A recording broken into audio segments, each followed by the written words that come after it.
We'll sound fine. I may sound good. I don't know about content. Oh, trust me, we're gonna get content today. They'll make content. Wait till you find out what Tim's got for questions, There and you go. then you'll be like, "Wait a minute, we have content." That'd be questions. Get your earballs ready. Welcome to the Greg and Tim Show podcast. Take time to sit back and relax and enjoy the show. Here are your hosts, Greg and Tim. Well, we should welcome everybody. Welcome back to to the Greg and Tim Show. Once again, I'm joined by my fellow podcaster. You know what? I heard it was called a pod. Do you know that? I've never heard The it called. cool kids now don't call it a podcast anymore. They call it pods. They call it they call it a pod. the pod. Just say pod. We're on a Don't call it pod. when you say podcast, you're old. That's what I learned. I'm old. Well, you are old. Anyway, today we're honored to welcome a dedicated public servant and a community leader to the show, Markus Chambers, the deputy mayor of Winnipeg, known for his tireless work on public safety, diversity, and community engagement.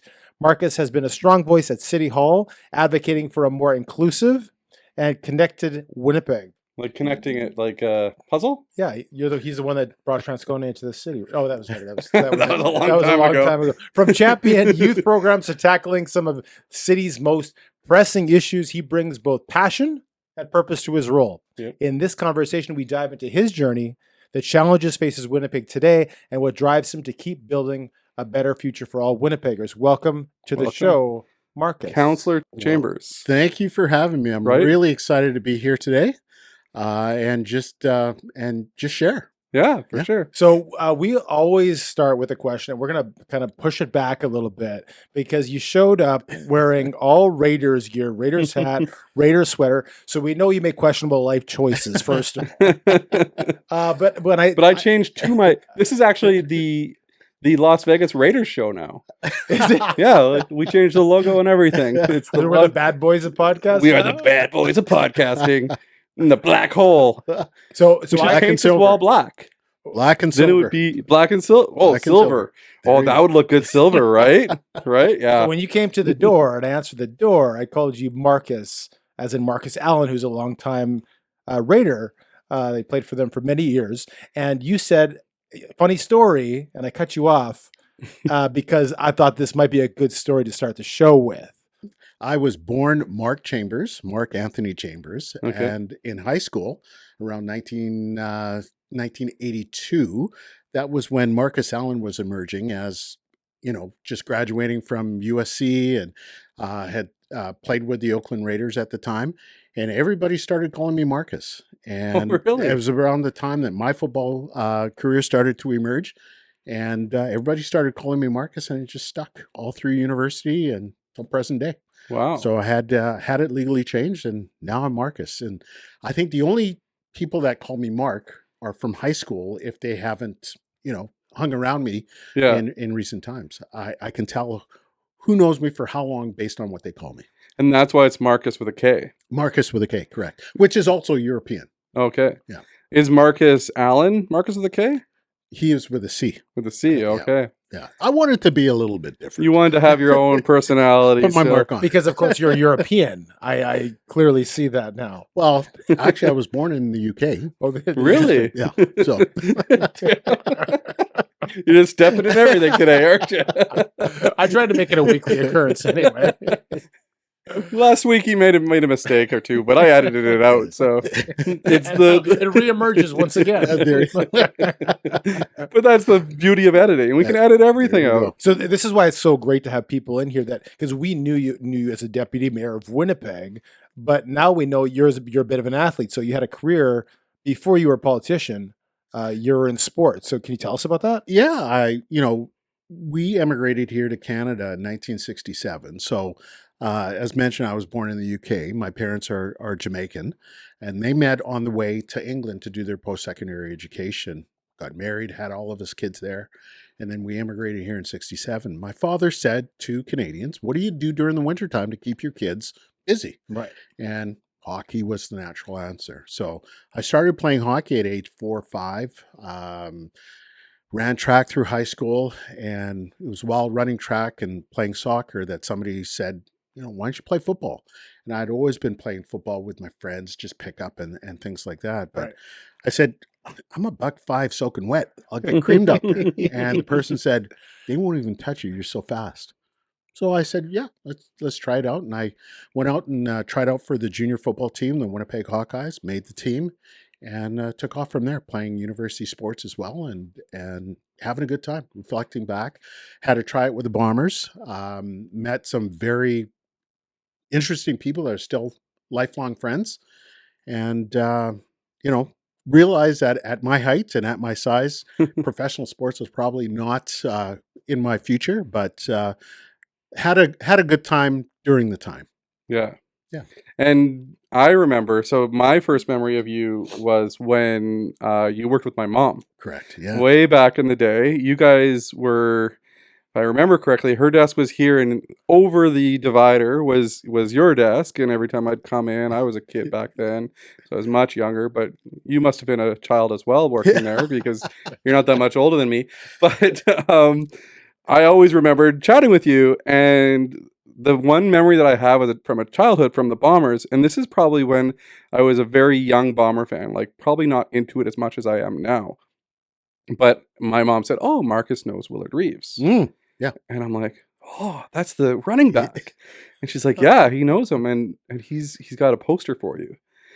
That's right. Yeah. And you gave me a poster that was signed after he got his world record, or his CFL record for rushing yards, I believe, in a season. 2,000 yards. Yeah. Yeah. So that was my first memory of you, is because, and made me become a bigger Bomber fan too, because all of a sudden now I'm like connected and I know who's in the Bombers. Well, and Willard and I have been friends for over 40 years now. Oh, wow. And his son, Ryan, who plays for the Toronto Maple Leafs now, Yep. is born on my same birthday. Okay. And I'm his godfather. So it's been fantastic in terms of, the interactions we've had in both of our kids' lives. Yeah. He's been very influential in my son's lives as well, and I've had the opportunity to be in his son's lives. The two boys, Ryan and Jordan, Yep. they grew up just down the street from Bruce and the Oak family. Okay. Yeah. So, Scott Oak. Yeah. Who's the magician? Darcy. Darcy. So they grew up with the Oak boys. Okay. So, just seeing the relationship that they've had and seeing, what they went through with Bruce, Yeah. I can tell you that Jordan and Ryan are good men. And, they grew up in sports. Yeah. Jordan played for both Edmonton and Saskatchewan. Yep. And, of course, Ryan has had a great hockey career. But they both give back to their community. And I think, I've been able to provide that to them in terms Yeah. of, they saw me working through the community. My own kids saw me working through the community. And now they all give back to the community as part of, being part of the city of Winnipeg or whatever city they're representing. They're two of the Winnipeggers that are not liked, though. Yeah. As much as, like, if they played here, we would love them. Yeah. Right? Absolutely. They're one of those players that you're like, I would love to have them on my team, but I do not want to play against those guys. So Ryan, but yeah. Well, even Jordan when he played for Saskatchewan, Yeah, right? yeah. Because, the rivalry's there. So, yeah. Sorry, I cut you off. No, that's fine. So I'm used to it. So you kind of talked about giving back to the community, right? And that's one of my questions I had. For someone that really has a dedication to giving back to his community, who taught you that? My parents. My my dad, both my parents, my mom and dad, were very big in terms of, volunteering in the community and giving back, volunteering their time. And I think it's something that all of us as kids kind of watched, kind of idolized and said, yeah, we need to, pick up where mom and dad left off. And mom and dad are still giving back to the community at 94 years old. Really? 94. Yeah, my dad Wow. is a retired minister. Okay. And still does, funerals and weddings. And as a matter of fact, 2 years ago, helped me officiate my older son's wedding. Oh, wow. My dad married my wife and I 32 years ago, and my son said, I want grandpa to be part of my wedding as well. Yeah. So it was very special to be part of that. But as I said, my parents gave back. My father started a church and made sure that he was out there, bringing kids to Sunday school. I drove the church bus, bringing Yeah. kids to Sunday school. My mother, again, very much committed to the community as well. So I think all of us as kids got that gene and Yeah. gave back to the community. As a matter of fact, my younger son, at the age of 22, organized with his buddies and collected 30,000 pounds of food and clothing and donated it to Siloam Mission and Main Street Project. And it was called Caring Connections. Okay. At 22, I wasn't thinking about, being that, giving back to the community in that way. Yeah. He and his buddies drove around the city, collected items, and like I said, rented a van, packed it all in the van, and drove it down to the Mission District for donation. So again, it's great to see. As a parent, that's Yeah. what you want to see. So, Yeah, for sure. So you started out working with the province of Manitoba, right? Would that be considered your first career job that you? yeah, I mean, while I was in university, and again, not having this dad bod that I have now, but Trust being me, a little bit some more of us have it worse than others. being a little bit more athletic, Yeah. I started working at the Seven Oaks Center for Youth, Okay. and then was able to parlay that into my stint with Family Services with Income Assistance Program. And then, as I got more comfortable with the government, got into policy analyst. And then in 2001, moved over to the Department of Labor and Immigration, where I worked for the last 17 years of my career with the province, managing the provincial nominee program or the provincial immigration program. Okay. So that was a fabulous opportunity. It allowed me to travel around the world Yeah. to recruit skilled workers and business investment back to our province. And having the opportunity to experience different cultures, different education systems, employment systems, languages, food. Yeah. It was a phenomenal experience. And, I always, mentioned when I was doing presentations about the opportunities to give back to community because it Yeah. hastens in the integration. Right. When you find people that are like-minded and you're volunteering with them, it does open up doors here in Mhm. Winnipeg. I mean, Right. we all talk about Winnipeg being 1% of separation, Yeah. and that's exactly what it is when you're volunteering. Um, so many immigrants that I know have come to our city and trying to find work, trying to find employment opportunities, or are working below the opportunities they had back home. Mhm. When you volunteer and you meet people, somebody's going to say to you, well, I know somebody looking for an accountant. Yeah. I can introduce you to so-and-so, and and usually that's the way it works. It's who you know in Yeah. Winnipeg. So I always tell people or told people back in the day, volunteer. Whether it's at your kid's school or sporting activity, volunteer. You'll meet people who will help you get connected. But it's funny you talk about volunteering. I think you had said something to the effect of, like, we at our church. Mhm. I think you had said you'd gone there for a couple months and just didn't feel connecting. And No, you started, years. years, and Years. he Yeah. just started volunteering. All of a sudden, it's just a wider community opens Yeah. up to you. So Absolutely. different analogy, but the same kind of thing you're talking about. Yeah. Why don't we go back to the first question that we always ask people that we kind of backloaded? We didn't ask it, but we'll ask it now. Without saying what you do for a living, who is Markus Chambers? Without, I am a person that wants to help. I want to put myself out there. I want to make a difference in life. Again, there's that saying, those who have more should do more. I've been blessed throughout my life. Not too much adversity. As a matter of fact, when I took over as chair of the Winnipeg Police Board, I made a statement in saying, I haven't experienced the same thing as my brothers and sisters to the south, Yep. and I haven't experienced the same thing as our Indigenous population here. Yep. But I recognize the fact that racism exists Mhm. here in Canada and in the United States. And how do we overcome that? How do we work to ensure that people are feeling included, that people are treated fairly, Yep. and that we can all work together? And so, recognizing that racism exists in policing, I set out to, make it better in the sense that we have to build trust and confidence back in policing. We have to get rid of the officers that are making, other officers look bad, right? Because the majority of officers that are out there are good people that are valiant people that want to make a difference as well. Yeah. But it's those that are, bad apples that are causing it, the bad narrative for the rest of them. Yeah. So as we work together, as we, increase transparency and accountability around policing, those are the things that I want to see that, will bring us together.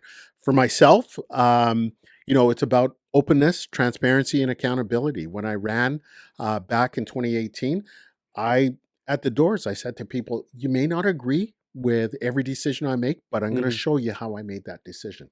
Right. So it is about transparency. It's about accountability. Yeah. And at the end of the day, I want to say that I want to have the same friends coming out of this that I went into it with. That's true. And that I made things just a little bit better. Yeah. And the transparency thing is very important because you're in a position where you have to be accountable. But at the same time, you have to get things done. Correct. Right? So when things are getting done, we had Mayor Gillingham in your seat a couple months ago, and he was transparent with what he wanted to do and what he wanted to accomplish during his tenure as mayor. I think the biggest thing that we need to see as a community is the processes, right? Like what's happening, why is it happening, and when is it happening? And I think the biggest problem that there's been in politics is the transparency. Lack of transparency. Yeah. And just in terms of an analogy, during the 2023 provincial election, Wab Canoe had a commercial where he was shooting baskets. Right. And on social media. Was he making any of them though? Well, the one commercial showed he made it. But the outtakes. You were making them. It was the outtakes. He showed how much he missed. Yeah. And again, he posted that on social media and people said, hey, this is great. I want to see somebody who's not perfect, but willing to show that. Yeah. And we all make mistakes as politicians. And I've said, I don't have the answers. As a matter of fact, one of my key mottos is, if I'm the smartest person in the room, I'm in the wrong room. Yeah. I want to be challenged. I want, those creative juices to flow. Yeah. But that's only if there's other people in the room challenging me, to think differently, to react differently, to, look at stimuli and say, well, you know what? I was going down this path, but this information came in and I have to course correct. So I want to ask you, deputy mayor, the position of deputy mayor, is that an elected position? And what the heck does a deputy mayor do? So it's not an elected position. It's an appointed position by the mayor. And it's on the basis of, if anything happens to the mayor, the deputy mayor steps in, as well as, for all of the events that the mayor is invited to, can't attend all of them.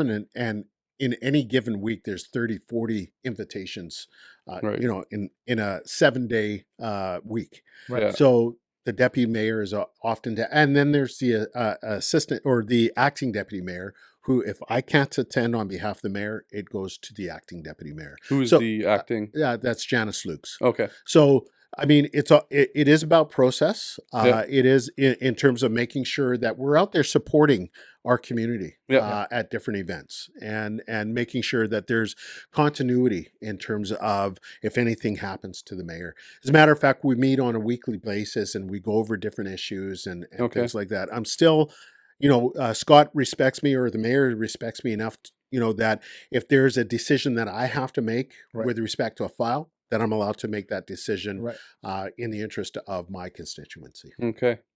So with you being the deputy mayor, you have been the deputy mayor through Mayor Bowman's term as well, correct? Was that for all 8 years that he was mayor? I was deputy mayor. No, because I was elected halfway through his term. Oh, okay. So I was deputy mayor under Bowman for 2 years, Okay. and then acting deputy mayor for 1 year. Okay. And then I started off as acting deputy mayor with Mayor Gillingham, and have been asked to serve as deputy mayor just starting this year. So you had to prove yourself to Mayor Gillingham. I guess so. Yes. and with Mayor Gillingham, we are so aligned in terms of our vision for this city.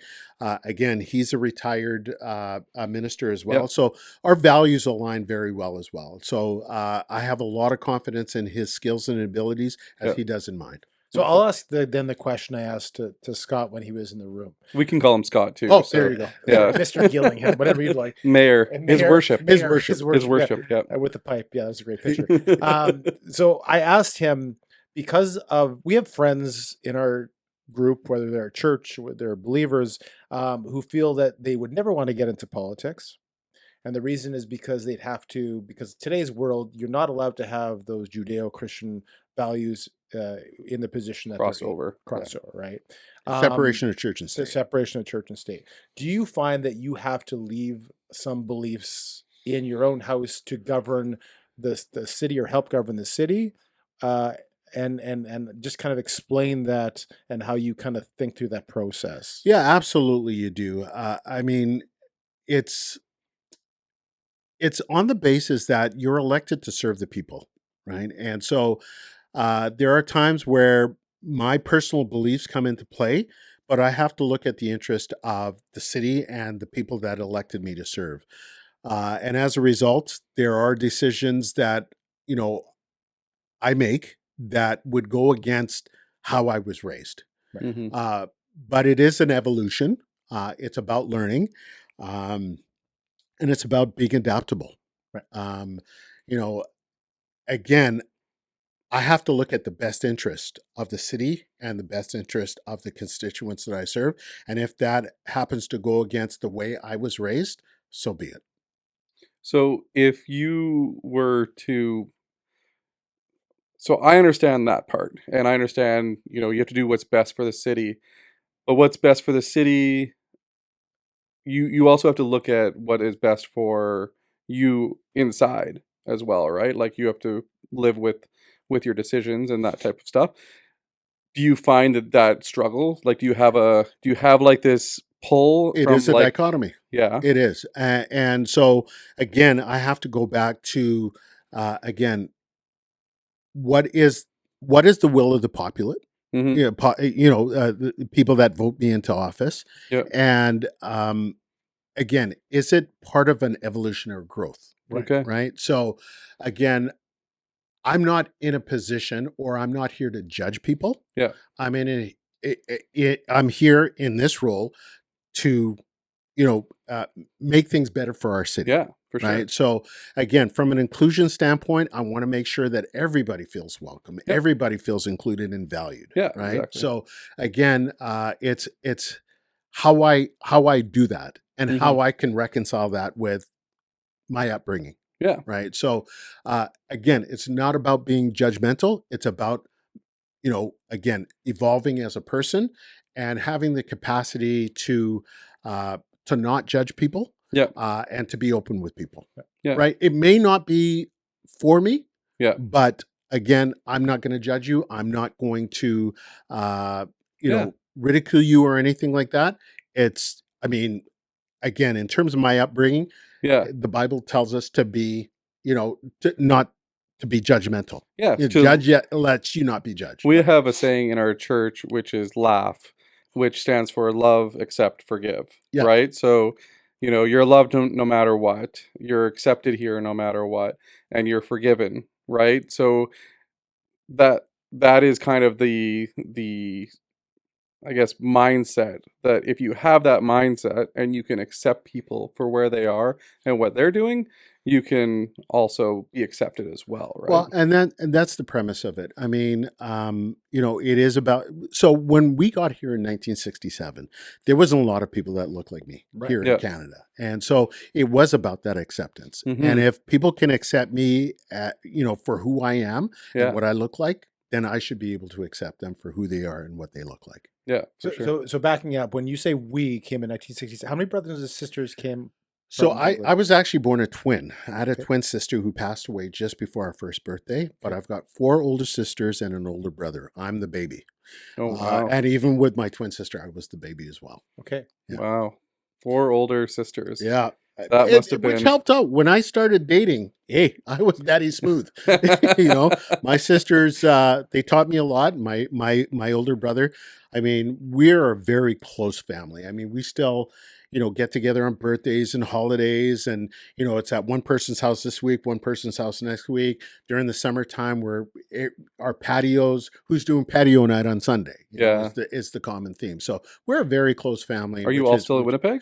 I've got one in Edmonton, one in Toronto, but the rest of them live here. And then your with my parents mom and also dad. being in Winnipeg as well. Mom and dad are just in Southdale. Okay. And it's, you know, 6-minute drive from my house. Nice. And you know, like I said, they're still in their home. Yeah. They're still active on their computers and laptops. Although don't click that link, you know. But, He has to tell me that too. But There's a lot of links you shouldn't be clicking. It's a blue. but they're very independent. And we're very blessed to still have them in our life. Yeah, that's fantastic. And especially to have that family dynamic that's stuck around the city. Yes, you have 2 siblings that have left for, you know, not so great places in Edmonton and Toronto, but, you know, we'll love, accept, and forgive them for what they've made in their choices. Absolutely. I mean, 67 was also the year the Leafs won their last Stanley Cup. That is very true. back to- So maybe I've been a jinx. you're not a Leafs fan though, are you? No. Jets? Well, like I said, Kinda. Ryan Plays is playing for the Leafs, so Oh, I got to show him some love every now and again. it's like a dagger. It's like a dagger into my... So you moved here when you were how many years old? I was 3. You're 3. Yeah. So what was your first memory of Winnipeg? Remember? snow this high. Okay. I was probably, you know, That high, yeah. but you know, cognitively, you know, I remember. So my father, when he came here, was an electrician and he worked for CN. I remember living in Transcona until 1974, and we built a house in East Kildonan, and I lived there till 89 when I moved out. But my first memories of we came Good Friday, March 24th, 1967. There was The anniversary's coming. Oh, you just passed. Yes, yeah. Yeah. So 58 years here in Canada. Wow. My parents are celebrating their 70th wedding anniversary Wow. later on this year. Wow. But there had been a blizzard prior to Good Friday, so there was a lot of snow in the city of Winnipeg. But The wrong time to come.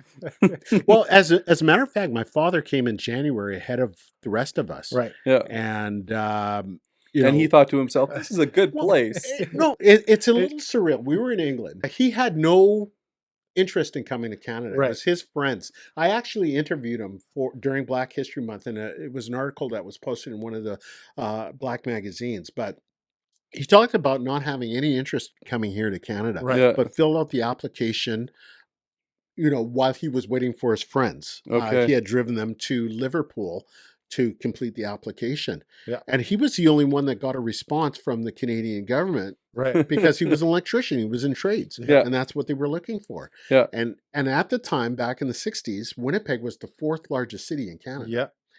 And so he said he wanted to find a city where he could work and provide for his family. And they said Winnipeg. Yeah. But they didn't tell him about the snow and the cold. Right? But he So, came in They try to January. leave that stuff out. but when I went overseas as an immigration officer, Yeah. I would never sugarcoat or soft sell the winter here in Winnipeg. No. You know, it's something that you acclimatize yourself towards. But when I look at, say, you know, Bangkok, Thailand, just last week that had that earthquake, Yeah. Yeah. we don't have that here. We You know, don't. we don't Yeah. have tornado. Well, we have tornadoes They We every. don't don't have we don't have alligators. We don't have alligators. We don't have hurricanes that come through. Venomous Things like- snakes. It gets cold, Yeah. but we still have our house. Yeah. Right. So, I mean, there's a lot of other places you can live where, you know, you're paying extra insurance because of wildfires or floods or, Yeah. or hurricanes. Or you're not earthquakes, insured at all for that or kind you're of not stuff. insured at all. I- So, Yeah. I have a friend that came over from Nairobi, and after a while, he got a job getting people in. He'd always. So he had one lady who just stayed it was in January, and she just stayed on the plane, and she walked like 2 steps off, and she turned around, got her seat. She refused to come. No, you have to come. You have to get off the plane. The problem is if you're from a country and you came from England, so it's cold. Yeah, it's cold. But you come from a warmer country, and you say it's really, really cold. You have no context. Yeah. And at 3, I didn't really have any choice. Yeah. Exactly. You didn't have too much choice. Well, and it's like Texans, they're like, don't come in the summer. It's really, really hot. Yeah. We don't have any context to how hot that is. Yeah. And it's really, really hot. Even we get hot here. Yeah. But they're frying eggs on the street. And I was mentioning that I was in Dallas Fort Worth last week for a conference, and there was folks up from Laredo, Texas, that were saying that it was 109 degrees there already. Yeah. And this is April. Yeah. Right. So again, we don't have context for that heat. Yep. We have context in terms of how cold it can get. But again, even when it's minus 40, you're not outside. You're in your heated house under a blanket or wearing 15 sweaters. And my friend in San Antonio they have an outdoor pool, and it's year round, but they only really use it in the summertime. Right. We went and visited him in March, 2 years ago, I believe it was. And we got there, and my kids are fairly young. My kids at the time were 9 and 7. And we get there, and it's about 20 degrees, 22 degrees outside. And my kids are in shorts and a t-shirt. And he's like, you guys are crazy. It's cold out. And I'm like, well, Bart, isn't the pool open? And he's like, yeah. He's like, but it's cold because they don't heat their pools. Okay. Because they're all cement pools. They're not the same as here where they have liners. So they don't heat their pools because the heat will heat their pool. Yeah. And he's like, but it's not heated. And I'm like, that's fine. Whatever. And he's like, really? And the kids jump in and they're swimming. He's like, I cannot believe this. You got to show him one of our polar plunges. Yeah. Well, he does the cold plunge. Oh, there you go. Yeah. I did a cold plunge this morning. Oh. It was 1 degree. Oh. It was You got to chip the ice before you. I had to get rid of the ice first, and then I got in, and I'm up to 2 minutes right now. Oh, wow. Yeah. So, and I mean, therapeutically, it does wonders. I mean, it takes down any swelling or anything like that. I had my hip replaced in 2022. Okay. Football injury, right? Well, Let's go with football injury. Football injury. But I mean, to play golf, it was diclofenac, which is a topical, kind of like Voltaren. I would take a pill form anti-inflammatory, and then 2 Tylenol 3, and that was just for 9 holes. Oh man! And then would have to do another 2 Tylenol 3 at the turn. Had my hip replaced in 2022, and it's a night and day difference. Yeah. I mean, I don't have to do any cold plunges to reduce swelling or anything like that. But it's a night and day difference. Yeah, and that's one of the benefits of Canada. Yes. Yeah, just right. Cold weather outside 6 months of the year. Yes, well, that too, but I'm talking about the hip replacement. Yes, doesn't cost you. Doesn't cost you $500,000. Our health services, and you know, it's I have to be completely honest and open. You know, our health services, I find, you know, there are people that will complain about it, but you know, my wife has recently been diagnosed with cancer. Okay, caught it early. But Cancer Care Manitoba, I mean, incredible. Absolutely incredible. Not only from the health science side of it, but also the emotional supports that you get. I mean, for myself, my wife, my 2 sons, and our daughter-in-law, and our son's fiance, they've been incredibly supportive, and it's helped us get through a very dark period in our life. Yeah. How's everything going? I mean, we're still battling right now. Still battling. Okay. But we're very optimistic. Fantastic, Very optimistic. Yeah. That's great. Let's talk a little bit about the downtown, the core of Winnipeg. When I was 92, I was in high school, and the Portage Place had just opened up, brand spanking new. I think I shot freeze 3-point shots at the YMCA. Maybe I missed most of them, just like Wob. But you know, it was a happening place to be. And it seems flash forward to the 2020s, and it's 33 years just gone downhill. And a lot of the downtown core, people feel unsafe. A lot of people say it's dangerous, and it just seems like it's going the opposite direction. How did we get here? And what are your opinions of how we can kind of improve that area? That's a really great question. And it seems that despite our best efforts, because it's not only been Portage Place, I mean, there's also the Hydro Building. It was built to bring people downtown. Canada Life Center, or Bell MTS Center, was built to bring people downtown. And, the WAG at Kamai York, again, developed to bring people downtown. And all of the multifamily that we've done. It's not just about 9 to 5, but it's about 5 to 9 as well. You don't want to roll up your sidewalks when office is closed. Yeah. And despite our best efforts, every building, every development that we've had in the downtown area has not been that silver bullet to bring people downtown. We got to reimagine our downtown and consider it as a neighborhood, not just a business zone.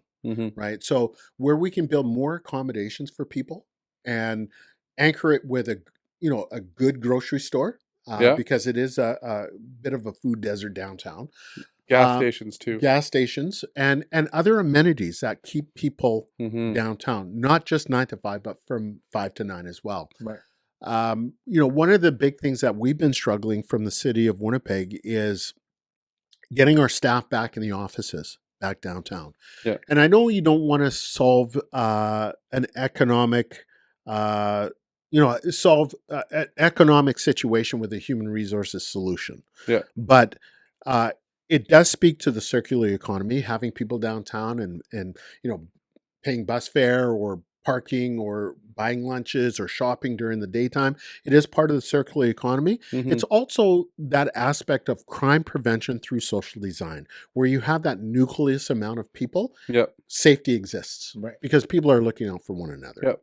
So that's what I want to see, is more and more people downtown. Anytime I'm downtown for Nuit Blanche, where there's 15, 20,000 people downtown, you feel safe. Yeah. You feel very safe. Anytime there's a Jet game or a Gold Eyes game or anything that brings people downtown, you feel safe. And that's one of the things that I want to get back to.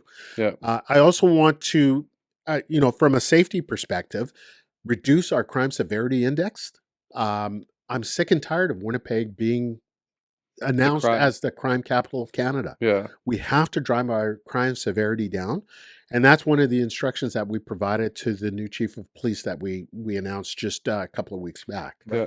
And it's not rooted in how many arrests. It's the activities that you're doing to reduce violent crime. Yeah. So the province has been really good in providing funding for the Violent Retail Crime Initiative and making sure that retailers feel supported. But during this federal election, we also got to ensure that our voices are heard around bail reform. Yeah. Because it's a lot of individuals that are just released back out into the system. Exactly.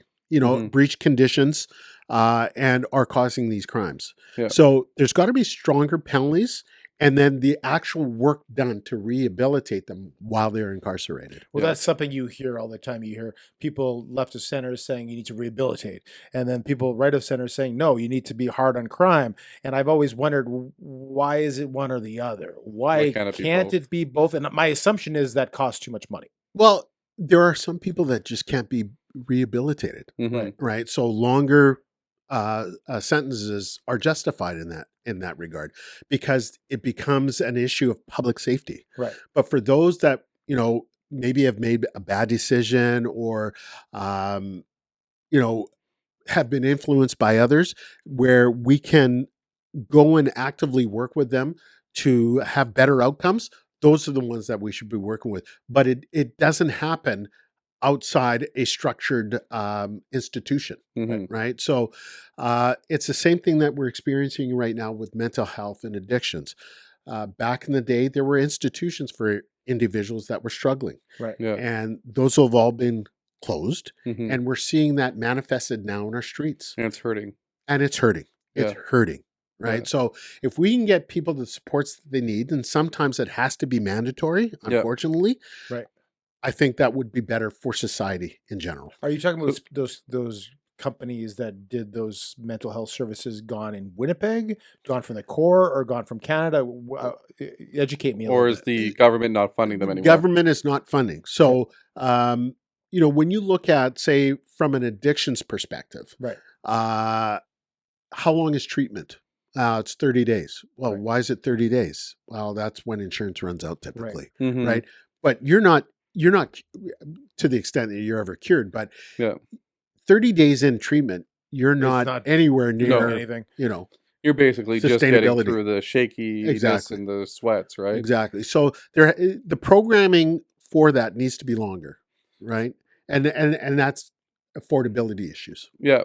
So the one thing with downtown that I find, and I'm going to speak from a resident of Winnipeg, is that when I go downtown, parking is extremely expensive now compared to what it was even 10 years ago. You used to be able to park at Portage Place. If you shopped in that mall, they would give you a voucher so that your parking was covered. Is there anything in like that kind of a mentality where it's like we need a better infrastructure to allow people to be downtown and to bring people downtown? For instance, we got the whiteout parties coming in. Mhm. The Jets just announced it today. Today, yep. They're going to do away games. They're going to do home games. They're going to do everything. It's going to be amazing. But when you go down there, you got to find parking. You got to fight the parking crowds. And it kind of gets a little bit overwhelming for some people that don't normally go downtown. Well, transit. Yeah. You can take a transit bus, and we're working to make transit safer. We've Mhm. got our community safety officers on board buses. So you guys have recently added more. And we're adding 15 more. Yeah. So, transit safety is one of the things that's really important to us, but also that experience of safety on their Mhm. transit buses. Right. Yeah. And so if there's opportunities to use that or Uber, so that you're not paying parking, and you want to enjoy a beverage or two, transit or Uber is the way to go. And I would also add to that, if you're comparing downtowns, I mean, go downtown Chicago, Sure. see how much that Yeah. costs. Downtown Toronto, see how much that Yeah. costs. Yeah. Your availability of parking is probably less. Very, very much. And I get that. It's what we're trying to do to grow, right? We're not Chicago. No. We're not Toronto. We don't have the draw to downtown, which we could, right? Like if you look at Chicago's downtown and what they've got going on in their river system and their downtown area, we could do that, Absolutely. right? Absolutely. And they're not without their faults. Yeah. They have very high South crime side rates. Chicago. Yeah. They have a lot of stuff going on there too. But when we had the mayor on here, he was talking about the Houston project Mhm. that they had going on. Is there any other locations other than Houston right now that you're looking at to say, like, these guys are doing this, Houston's doing this city's doing this. Can we incorporate what's working?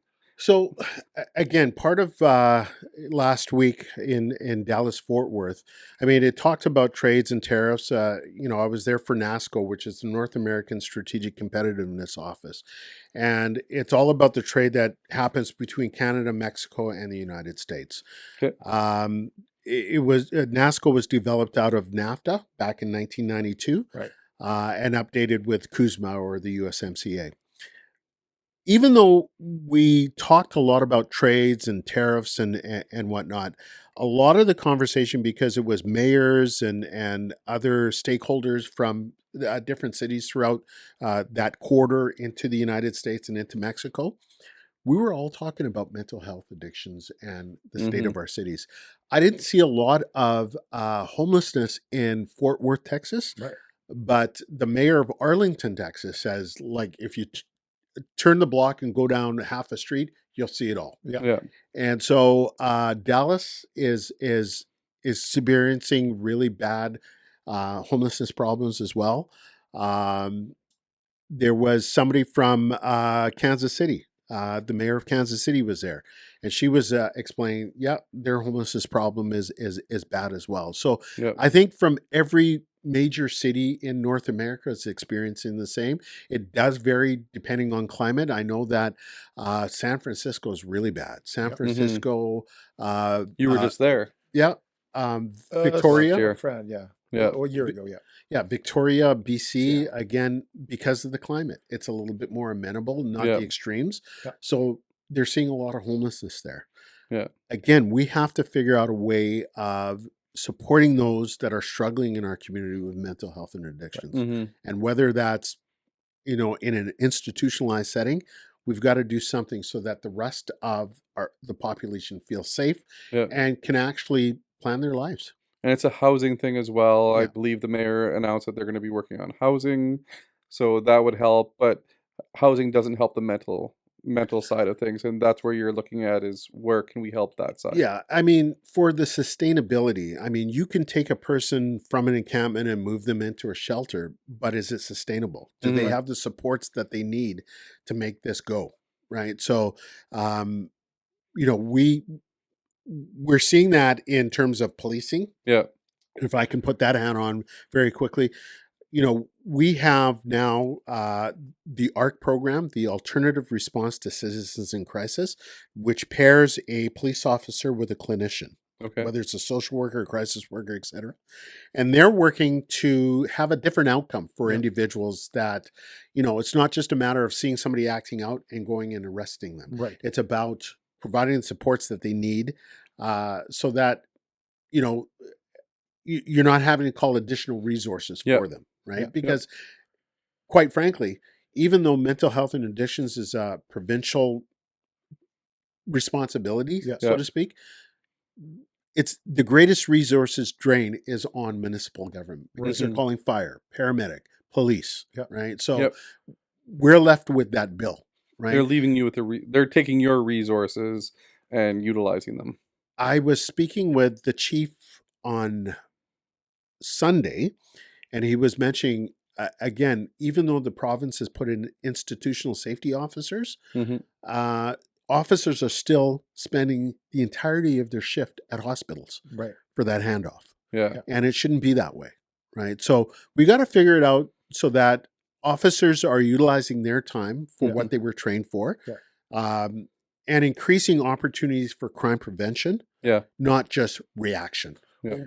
We saw this 4 years ago after the George Floyd incident, where you had half the people yelling defund the police, and the other half the group saying no, we need to educate the police, like you're saying earlier, right? And it just was this kind of snowball effect of this whole conversation. Some of it angry, and some of it was polite conversation. But like, what I'm shocked to hear that these programs in general, because we talk about mental illness, this is like the number one thing in today's society. It's affecting especially our young people. And to hear you say that programs are being cut back severely, like, that shocks me. And I just don't. Can you explain why? Well, again, just the sheer volume. It's not just. I mean, if you look back to Syria, when government of Canada, from a humanitarian perspective, brought in Syrian refugees, and then over the last couple of years, Ukrainian refugees.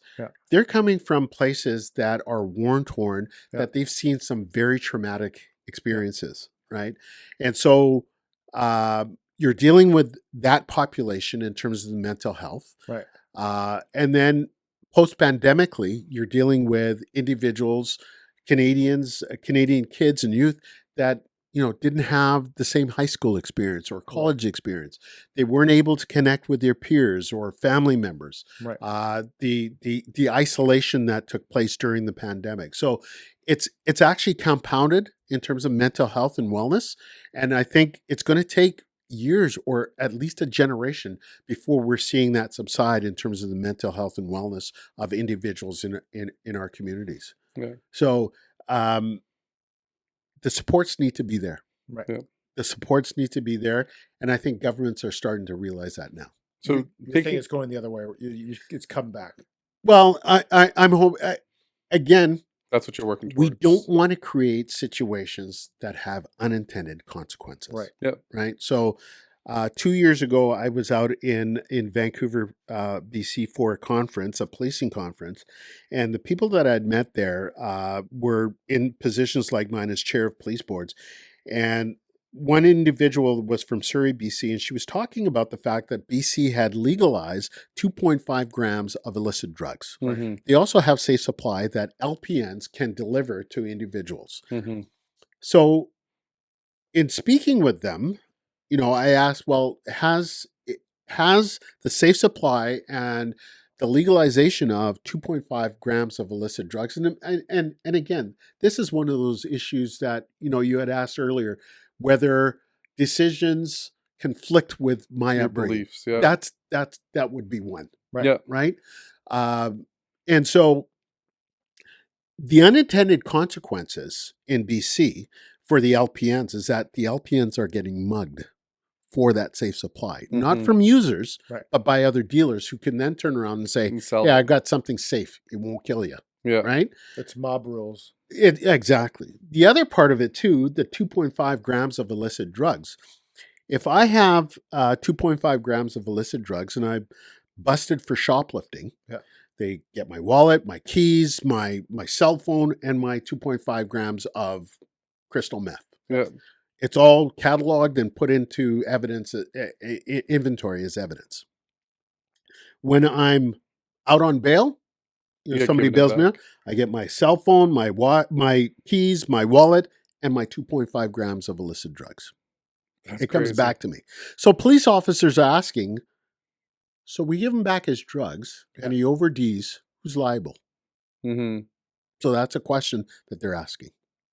Wow. Right? Yeah. That's incredible. So again, unintended consequences. So as government and as policymakers, when we're making these decisions, you got to think about everything, not just, okay, I want to fix this problem, but this problem is going to crop up. Yeah. Right. So you got to think about the unintended consequences. I'm not saying that it's wrong, but look down the line and see exactly what's going to become of it. Yeah. So there's a, and I want to get off the downtown stuff in a second here, but this is my ignorance right now about downtown. Why downtown? Why is the homeless population downtown? Why is that the area? And I don't understand it myself because there's heavy policing. There's the downtown biz. There's all of the community enforcement officers, everything going on downtown to try to keep it the way, like clean and safe and something that people want to go to. Why downtown?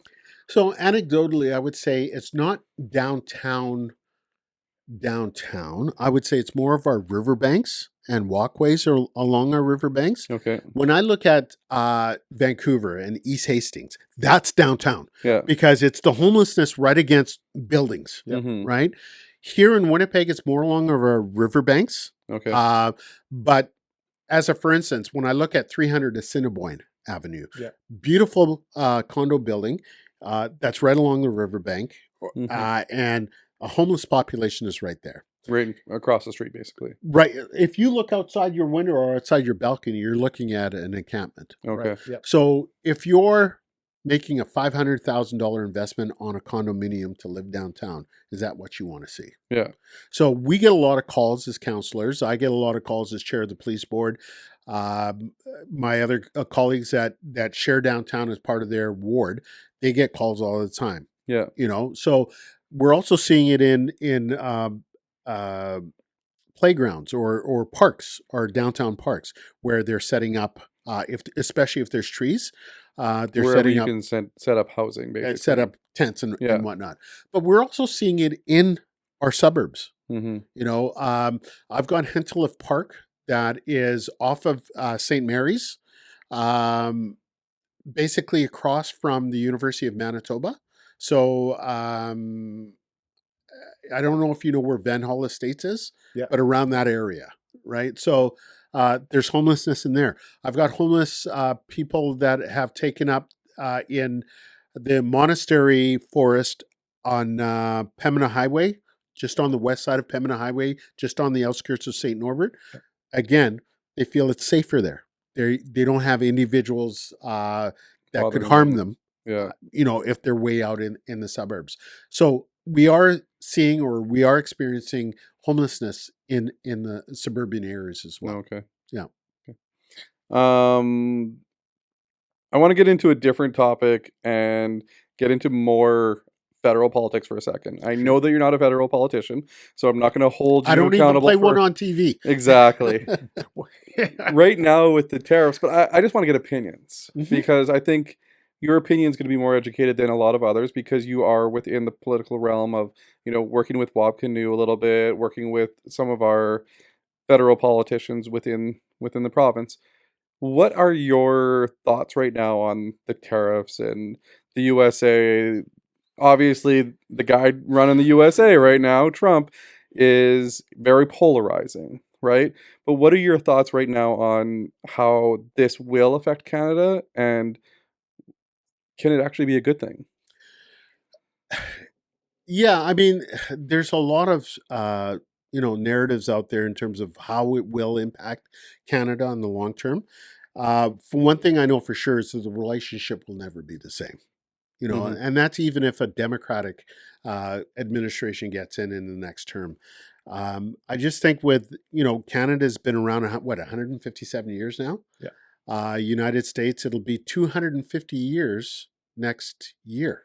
Mhm. They'll be celebrating their 250th anniversary. So, um, in Canada's 157 years, we have so many stories of how we've been there during, the Iran hostage situation where we helped Americans escape. Mhm. 9/11, where planes landed in Gandor, Newfoundland. As recently as this past spring, or with the wildfires in In California. California, yeah. So we talk about the fact that Canada and United States have had this great relationship, Yeah. and then all of a sudden we feel attacked now because Right. of these tariffs. Mhm. The tariffs took place with a signed agreement, NAFTA or CUSMA or USMCA. Yeah. So it's about trust. Yeah. It's about how could they do this to us, Yeah. as the little brother, so to speak. And then the other side of it is all of the vitriol from the U.S. administration Mhm. about Canada being the 51st state. Yeah. Right. Very disrespectful Yeah. to our sovereignty, right? Yeah. And calling, Prime Minister Trudeau Governor Trudeau. So it's going to take years before that relationship is repaired. Yeah. And to the extent it could be repaired to what it was before, I don't know. Yeah. You would probably argue the ends do not justify the means, that even if the ends are Trump wants to improve his economy, and he could be right, it could improve it, but it doesn't justify the means in which to do it, which is alienating a whole country that's been with you for so long. And that relationship isn't worth destroying that relationship. Well, and it's not just Canada. It's Mexico. It's penguins. Yeah. That he's put tariffs on. Yeah. And so Not Pittsburgh. Not Pittsburgh. Not the Pittsburgh. Crosby's safe. Crosby's safe for now. safe. 7 safe for now. And But it's our relationship, Canada and Mexico with the United States. Again, if we did this the right way, and I get it that he wants to strengthen the U.S. economy and wants to make them strong. But if you look at the stats, they're not doing that bad. Yeah. In the sense of, he's talking about a trade deficit, that the U.S. has a trade deficit. The U.S. does not have a trade deficit. If you look at it from a per capita perspective, Mhm. the U.S. is doing very well from a trade perspective. Yep. Right. So, again, when you look at who he's aligned himself with in terms of Putin and Kim Jong Un in North Korea, Xi Jinping, you're wondering, like, we have NATO, and we're all allies, but you've turned your back on NATO Mhm. and have glorified these other world leaders that, again, Yeah. doesn't show any love to Canada. Yeah. How did you, when you went to Dallas and you had in Fort Worth and you had the conference and you were expecting to talk about things like tariffs, etc., how did you transition from there to talking about homelessness? Like, what did you realize it was a bigger issue? Yeah, Or did they want to avoid the tariff talk? It's part and parcel. I think it's going to create more poverty, more homelessness on both sides of the border. Yeah. Right. And that's organically how these conversations will start. Right. Is the Mhm. fact that, with these tariffs that and reciprocal tariffs that Canada is putting on U.S. products, and Mexico is putting on U.S. products, it's going to create more poverty. Yeah. We've all heard the news stories of border towns basically the grocery store, there's no Canadians coming in to shop. Yeah. Right. And one would Well- argue that COVID And- was the catalyst for that. But And I also heard from a business person actually today who said this was one of their busiest spring breaks of the last few years because people were coming in saying, I've canceled my trip Yeah. to Grand Forks. I canceled my trip to Fargo. I canceled my trip across the border for anything.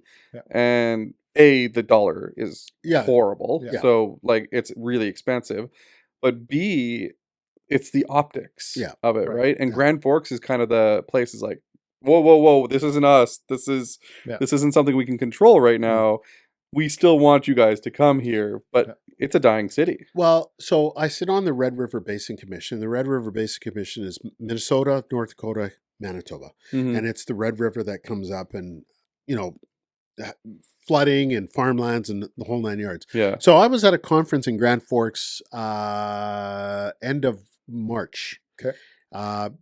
2 weeks before I went to this one in Dallas. Yeah. And as I mean, it was a day there and next day come back. So a day and a half basically. Yeah. And as I got to the border to come back into Canada, there was no other cars behind me. right. Yeah. The parking lots in the United States, I didn't see other Canadian license plates. Yeah. They've stopped going to Grand Forks. Yeah. And Grand Forks will suffer, right? Yeah. I also had a conversation with the Winnipeg Airport Authority, and we established flight routes to Denver, to LA, to Atlanta, Yeah. to Atlanta's a Chicago, big one. and huge. Yeah. But if there's an impact in terms of tourism to those destinations, they're going to cut back as well. So Yeah. again, it is jobs. Right. Yeah. So I should book my flights now to those places. Yeah. So Well, you'll get a credit when they cancel them. that's true. Maybe I'll just fly by myself. Yeah. But can you do me a favor then? Can you work on getting a Jimmy John's in Winnipeg? Because that's we that's got- the only reason why I go to Grand Forks we right now. got Firehouse Subs. Firehouse Subs is really good. It's very good, and so is what's the other one that's from the Qdoba? Oh, yeah, Qdoba. is something down that we have now here, but Jimmy John's and Culver's. Culver's, yeah. I need That's another- one of each, and if you know a financier that wants to, No, I I need a Cheesecake Factory. and What a about Cheesecake Factory What too. about a Chick-fil-A? Well, that's coming. Or That is Whataburger? coming. Chick-fil-A is supposed to be coming. Whataburger. Whataburger is a different beast, and Yeah. they don't really have them even in the northern states. They only have them in the southern states. Yeah. Yeah, I And- saw a few of them while I was in Texas. Yeah, We should it's actually go. very We were in good. Dallas, too. You never We were in went? Texas for 2 weeks. We never I think we went to 3 times get because it anyone was to so go. good. Lots of barbecue. Yeah, lots of barbecue. Yes. And a new good barbecue place here. Have you been to Bell's? Yeah, on Narren? Yeah. Yeah. I took my wife there. We were at a ribbon cutting, and then we ended up there, and it was fantastic. It was Oh, really it's good. so good. Yeah. Today is. I'm going to bring my own chair next time. So I I know Oh, you no got to kidding. find a seat. I could was not find talking one. to one of the guys that works there today. He said they opened at 11 o'clock on Saturday. They were fully seated by 11:04. Yeah. And they didn't have an empty seat until 9 p.m. That's Yeah. insane. Yeah, no, we went Till there on a- 9, we went 10. there- We went there 5 p.m. on a Saturday. And I thought 5 p.m. is kind of early. Nope, could not find a seat. Yeah. And they have the live music and No, it's a great. I mean, I would love to see more restaurants or amenities like that here in our city where people can go have a good time. It's a little bit different than what they've, but live music. live music. Yeah. I think Winnipeg does a great job in terms of the amount of restaurants that we have and the Okay, variety yeah. of restaurants. Yeah. I think Yeah. we punch above our weight there. Yeah, and we have some great entertainment Yes. that people don't really know about until they get here. Yeah. Within just the theater, the arts, everything else that goes on in Winnipeg. There's a lot to be proud of here. There is. And And I think we sell ourselves short. And I think, there was an announcement that the provincial government gave Tourism Winnipeg Mhm. $4.5 million. Okay. And Yep. they're going to increase advertising here. And as a matter of fact, I think from what I heard just today, the ad came out on April 1st. Okay. It was an April Fool's joke, but Right. people loved it so much that they're actually going to go with it. So That $4.5 million was a April 1st joke. No, I think Tourism Manitoba came up with an ad about Manitoba that was a little tongue-in-cheek. We'll have to find it then for sure. Yeah. The Manitoba Chamber announced that in their budget as well, I believe. So it was it's very exciting what they're trying to do. And the reason why I asked the question about the tariffs was, do you think, and I think the way I asked it probably just didn't come across, but can we be better because of this? Like that little brother that gets picked on by his big brother and then grows up to be stronger than his big brother, right? And plays football and, Actually, can I just kind of change the question? Can Canada survive independently Absolutely. of the United States? Absolutely. So, reducing interprovincial trade barriers is one of the options that we're looking at, as well as increasing markets, looking at new markets. So the provincial government is investing in the rail lines, and part of the reason why I was in Dallas, Texas, we have Centerport that is being developed. Yeah. So they showed us Burlington Northern Santa Fe line, which is a north-south route. Yeah. And their version of Centerport. Mm-hmm. 45 million packages a year go through. Crazy. There. It's just so as you're driving up to it, there's an Amazon warehouse on either side of the road. Mm-hmm. It's about the footprint of Polar Park, if not bigger. 2 Amazon warehouses. That's how busy they are. Ross Perot bought farmland and developed a cargo airport. It's just cargo. Right. It's not passenger. And again, there's a plane leaving there every 30 seconds, so to speak. Yeah. So just shows you the volume of business that they have there. They get their sea cans from LA and from Seattle. Mm-hmm. They all come in by rail or by truck. They're picked and lifted and moved around, and that's what Centerport is going to be here. Right? Yeah. We're right in the middle of North America. Yeah, and East that's and what west, it was supposed north to be and built south, at. and that's. So the argument against that is the United States has 10 times the population. Yeah. So to take something that they do in that population setting and bring it over here, sometimes you could argue is not realistic, but neither here nor there as far as a debate. It'll be a smaller scale than what I saw. But if we're half as efficient, we will do some good trade and commerce here in Manitoba. And again, the investments that the provincial government is making to northern routes will allow us to use the port of Hudson Bay for European markets. And to eliminate the cross-provincial restrictions. Yes. Like that's the biggest thing too right now. Well, and the premiers are working on reducing interprovincial trade barriers. Yeah. So, all right, awesome. We actually had a bunch of other questions that we just didn't get a chance to, so maybe we'll have you back on. But we've taken, I think it's been an hour or so far. Minutes, so it just flies. I know. We don't want to take any more of your time, so we want to end up with a kind of a fun game. It's called This or That. Are you game for that? Absolutely. So This or That is a game that you literally pick one or the other, and you can either explain why you picked that answer. You can say go on to the next one, but there's a couple of rules. When you pick one, the other one goes away forever, doesn't exist. Okay. And you cannot pass. Okay. You cannot say neither. So we might have a couple. And you can't insert your own answer. Might have a couple of the names of your children in there. Your wife's name is there. And are you ready? I am ready. All right. Instagram or TikTok? Instagram. Folklorama or Winnipeg Fringe Festival? Folklorama. Pizza or pasta? Pizza. Topping? Ham and cheese. Or ham and pineapple. Sorry. Great. Second straight ham and pineapple. Yeah. 2 straight guesses. Yeah, ham 2 pineapple. Well, no. Yeah, last one said ham and pineapple, didn't they? Well, that was 2 guesses ago. Okay, all right. But yeah, I know what you mean. Enough, yeah. Okay. Expanding bike lanes or adding more public green spaces? More public green spaces. That's the right answer. Yeah. I really, truly think that would beautify a lot of places. Beautify and help our environment as well. Yeah. Okay. Eventually too, right? Family Guy or The Simpsons? Simpsons. As you can see, we go Old all school. over the place with this. The Simpsons, though, is the right answer, I think, too. But I believe you like Family Guy. Family Guy is funnier, but whatever. Town hall meetings or neighborhood block parties? Neighborhood block parties. It's about getting people together.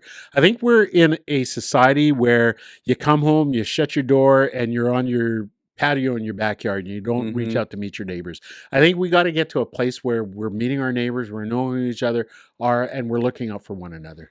I fund block parties just for that purpose. So, how can a neighborhood go about getting a block party approved with blockades so there's no street traffic? How do they go about doing that? Just write to your city councilor.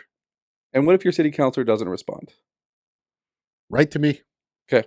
You heard it. You heard it here first. I will. Right. I will take it up with your city councilor. Yeah. No shade on my council colleagues, but I try to put myself out there, Mhm. and Well, you're your deputy mayor. well, the other part of it though is that when the phone rings, I answer, and Yeah. people say, "Is this the council?" I wasn't expecting to.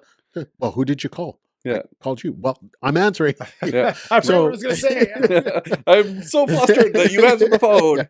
Well, Yeah, I think the biggest thing is there's a lot of red tape. Yeah. Right? To get certain things done. If I want to have a block party in my neighborhood, Yeah. I don't know how to do it anymore. Whereas I grew up in a small town of Stonewall, just Yep. north of the city. Yep. And we had a block party every Every- single year. Yeah. Every single year, the town of Stonewall would come in, put in the barricades, nobody could drive in or out, and it was great. Yeah. Right? We've lost that community a little bit. And We I need think it back. and I think making it easier, even like let's say you go on to the City of Winnipeg website and it's got a block party application form, right? You fill that out and you say the dates that you're doing it, and then the barricades get delivered like the morning or the afternoon of, so that it's all blocked off. Super simple. I will bring that up with our comms people Yeah, because that'd they're be the ones that fantastic. deal with the City of Winnipeg website. Yeah, Well, that'd be awesome. I just thinking about block parties. I mean, when we were kids, we played hockey in the streets, Yeah. right? And now it's too Car. now it's too dangerous, right? Yes, That's the premise. Yeah. Right? So Yeah. I think I agree totally with what you're saying. Do you drink coffee?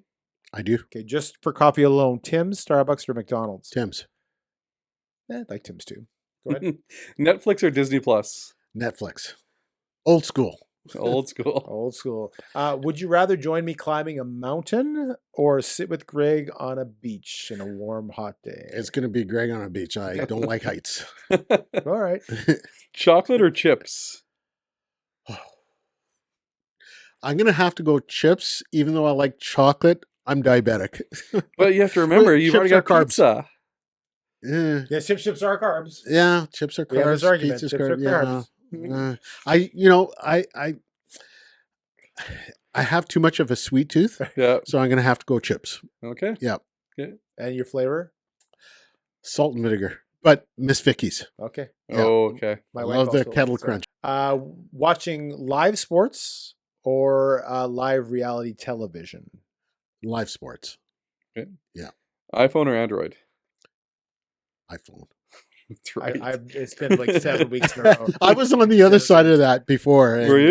Yeah, I was a huge Android, but once I got my iPhone and my iPad and MacBook, It all works it together. all works together. Well, you're So also a seamless. Raider fan, so like you said earlier in the program, you make bad decisions. It's like Um, magic. I don't think he said that on the program. I think he said that off air. So Is your turn or my turn? it's your turn. Canadian Museum or the Nope. Human Rights Canadian Museum for Human Oh, Rights. Canadian Museum for Human Rights or the Leaf? Those are two different places. You see. This is a So new question. That's why I spent 10 years on the board of the Canadian Museum for Human Rights. So it tugs at my heartstrings. I had a golf tournament that I raised money for the Human Rights Museum before it was built. Right. Ran that for 10 years, raised about over $150,000, Okay. Yeah. which I'm very proud of. So you're choosing and- a leaf.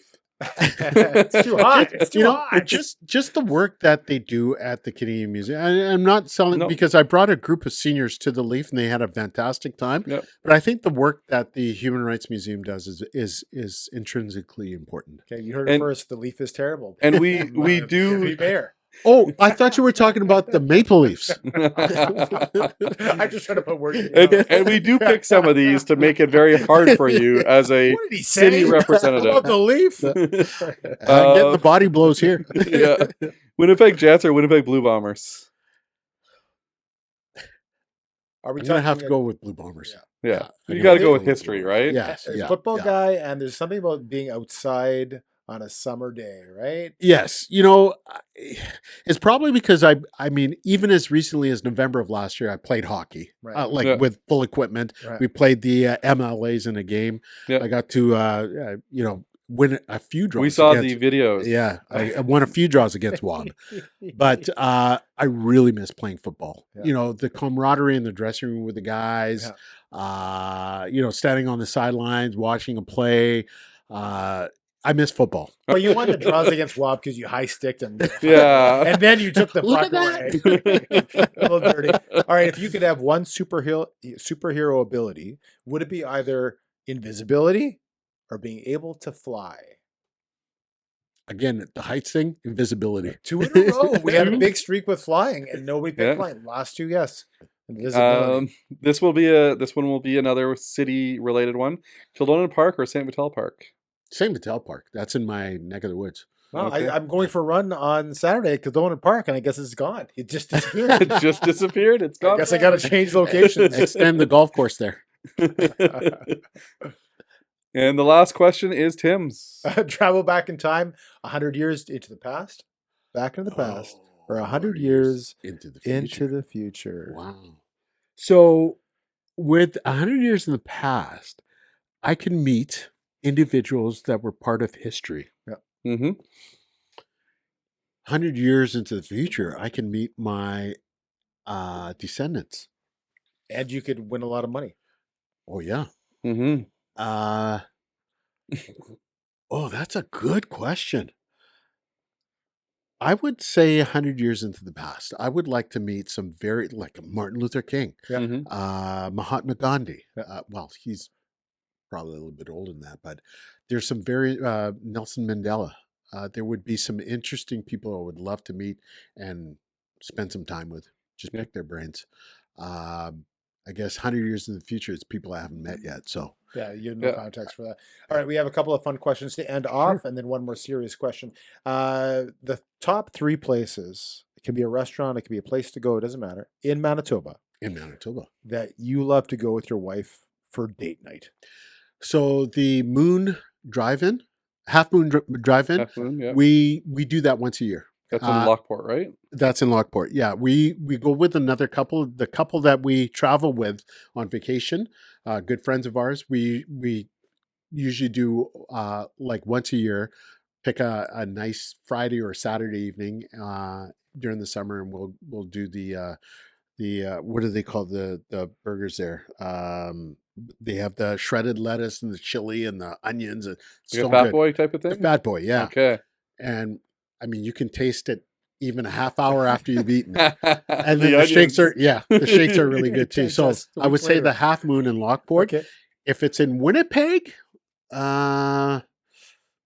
just out Joey's or Earl's, with friends, is usually a good night. If you had one choice to take your wife on a date, where would it be? Like just Top this. one. Number This is one. like price is Number one. price is no issue, or you you have no time. You got to make up for and- lost days that you forgot your wedding anniversary. Yeah. So Where are you one taking her? place. Without any promises, she's always wanted to go to. So Okay. yeah, that's one place on this planet that I would take her. You heard it here first. Next year. Well, and again, with the opportunities that I've had, especially with my time with the provincial government, the provincial nominee program, again traveling to some of these exotic locations. I was Philippines 6-8 times, all through Europe, South America. So I think the only 2 continents that I haven't set foot on is Australia and Africa. Actually. Oh, wow. But at the end of a mission, if I was gone for 2 or 3 weeks, my wife would fly out and we would explore, or one of my sons would fly out and we would explore. So again, I've gone to some, Boracay in Philippines. Absolutely. It's kind of like being on Fantasy Island. Yeah. Right. You get there by a little charter boat. Yeah. Very romantic, Well, Tim's going to Africa next year, It's so if one- you want to it's go, One of my possible 50th birthday trips is to Africa. Which country?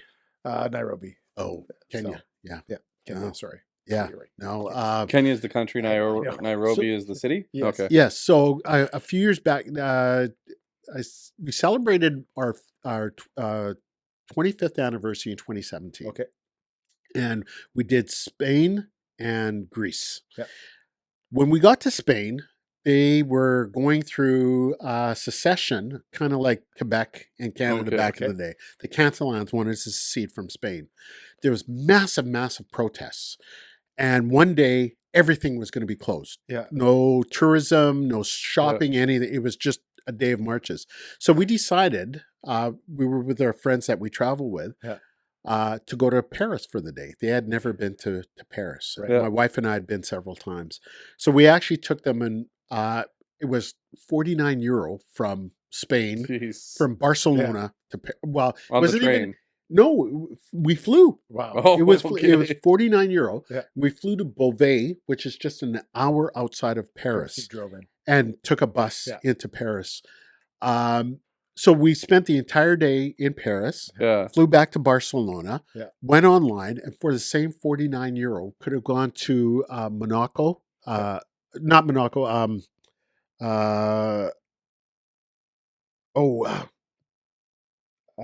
it's a French-speaking country in Morocco, sorry. Right. Or to Alexandria to see the pyramids For for the same €49. But we didn't have our shots, and you have to get your shots. Okay. But when you're in Europe, everything is just... Have you been to the pyramids? No, I haven't. I haven't been to Africa, on the continent of Africa yet. The craziest thing that I realized just like 2 months ago, if you look at a Google map of the pyramids, you can stay in a hotel in Egypt, and you can look out your window and see the pyramids. The city is so close to the pyramids.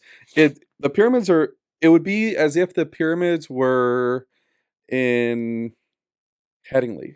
Oh. Right? And you were at the perimeter. Right. And the pyramids were in Headingley, and the perimeter was a giant hotel. Oh, wow. That's how close they are. And it's very interesting to see from... I thought they were in the middle of nowhere. Yeah, that's what I thought as well, in a desert somewhere. Yeah, exactly. So... Are those the real pyramids or the fake ones? They're real. It's not, we're not in Vegas. It's not in Vegas. I thought that's not a real pyramid. Another question we have for you is, if you could, and I'll go back to your question, because he already named a couple of people that have since passed, but any person alive, got to be alive, that you could choose to have a 20-minute conversation with today, anybody, who would it be? Oh, that's a great question. Again, probably Barack Obama. He would be interesting to me. Just based on his experience, he was the first Black elected president. Yep. I was the first Black elected person in Manitoba. Okay. At any level of government. So it'd be a great conversation. It'd be a great conversation. Yeah. That's a good answer. Yeah. Last question, and then you're off the hook. What is one piece of advice that you would give somebody that's coming out of high school right now? What would that one piece of advice that you give them? I have to go back to giving back of your time. It's giving back. It's valuable. Your time is valuable. And when you give back and donate that time back to your community, it shows what kind of person you are. So kids out of high school, volunteer your time, give back to your community. You never know where it's going to lead you to. But I guarantee you will have a good time in meeting people who are like-minded. Yeah. And, you feel it, the satisfaction and joy of giving back to your community after doing so. And again, do it from the perspective that I'm doing it because this is what I want to do. Yeah. I'm not expecting anything out of it. Yeah. You're doing it out of the goodness of your heart. Selflessly. Yeah. For sure. That's fantastic. Well, that's awesome. Thanks so much for your time here. We really enjoyed our time speaking with you.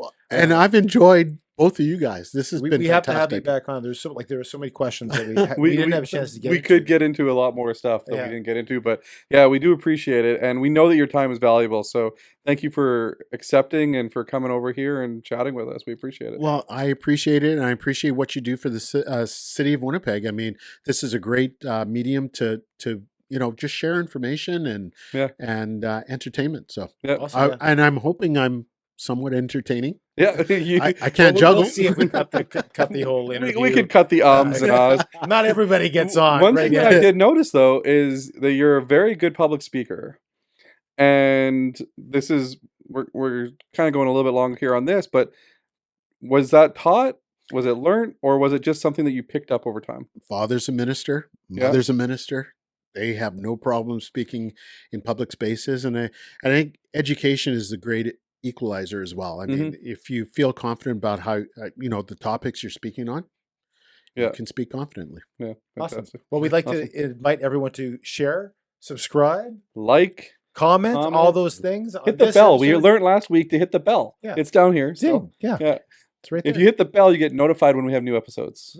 Yeah. Even that means Tim will even watch them. So I try not to. I can listen to this on Spotify. Absolutely. Every medium you could possibly listen on. Watch Apple on. Podcasts, Spotify. Yeah. There's really no excuses for anybody out there for not watching. Yeah. Watching, listening, commenting. So before you post it live, take out the so I can surprise my wife. Okay, I'll bleep it. I'll bleep it. Promise. Or now I got to bleep it 3 times. Anyway, thanks for watching the Greg and Tim Show. Remember, every Monday at 7:30 a.m. is a new episode. So if you're new here, don't forget we have like 80 other episodes prior to this one, and you can check them out. It'll only take you 80 right times. now 3.5 days to watch all of them. So get watching, and we appreciate you for watching. You binging. Yeah, why not? Binge like Netflix. Awesome. YouTube doesn't have the. Start Are you with still the watching? last ones and then move to the. Yeah, don't go to the first ones. They're not very good. Have a great one. We'll see you soon. Good day. Bye. Thanks for watching the Greg and Tim Show podcast. Don't forget to like, subscribe, and share with all your friends. Sharing is caring.